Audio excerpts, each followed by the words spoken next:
బాబీ అయితే బాధపడుతూ చెప్తూ ఉంటాడు కైలాతో, నువ్వు ఉన్నావు కాబట్టి నేను ఇలా ఉన్నాను, లేకపోతే నేను ఒంటరివాణ్ణన్న ఫీలింగ్ వస్తుంది అంటూ అనంగానే నువ్వు తప్పుగా అర్థం చేసుకుంటున్నావు బాబీ.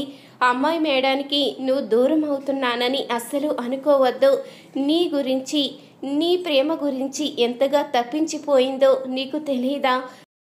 నీ చేత అమ్మ అని పిలిపించుకోవడానికి ఎంతగానో తప్పించిపోయింది అంటూ కైల అయితే చెప్తూ ఉంటుంది. మరొక వైపు ఇంద్ర అయితే కోపంగా కిందకి వచ్చి ఫైల్ అయితే ఇసిరి కొడతాడు. ఒక్కసారి ఈ ఫైల్ తీసి చూడు, కావేరి తప్పు చేసిందో లేదో తెలుస్తుంది. నీ పెంపకం ఎంత గొప్పగా ఉందో తెలుస్తుంది. అన్న పెంపకం ఎలా ఉన్నా కానీ తల్లి పెంపకం గొప్పగా ఉండాలి. నువ్వు సరిగా పెంచలేదు కాబట్టే ఈరోజు కావేరి తప్పు చేసింది. తనతో కలిసి తప్పు చేసినందుకు ఇప్పుడు సిగ్గుపడాలి.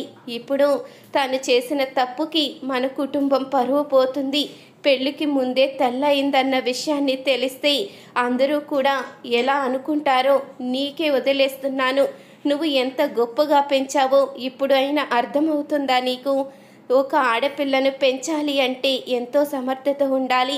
నువ్వు దానిని అలా తయారు చేశావు. ఇప్పుడు దాని జీవితమే నాశనం అయిపోతుంది. ఇప్పుడు ఏం చేస్తావు అంటూ ఇంద్ర అయితే సుభద్రను నిలదీస్తూ ఉంటాడు.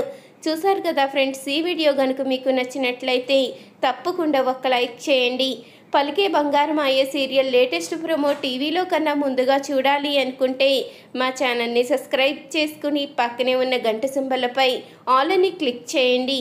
అప్పుడే మేం పెట్టే ప్రతి వీడియో మీరు మిస్ కాకుండా చూసేవచ్చు.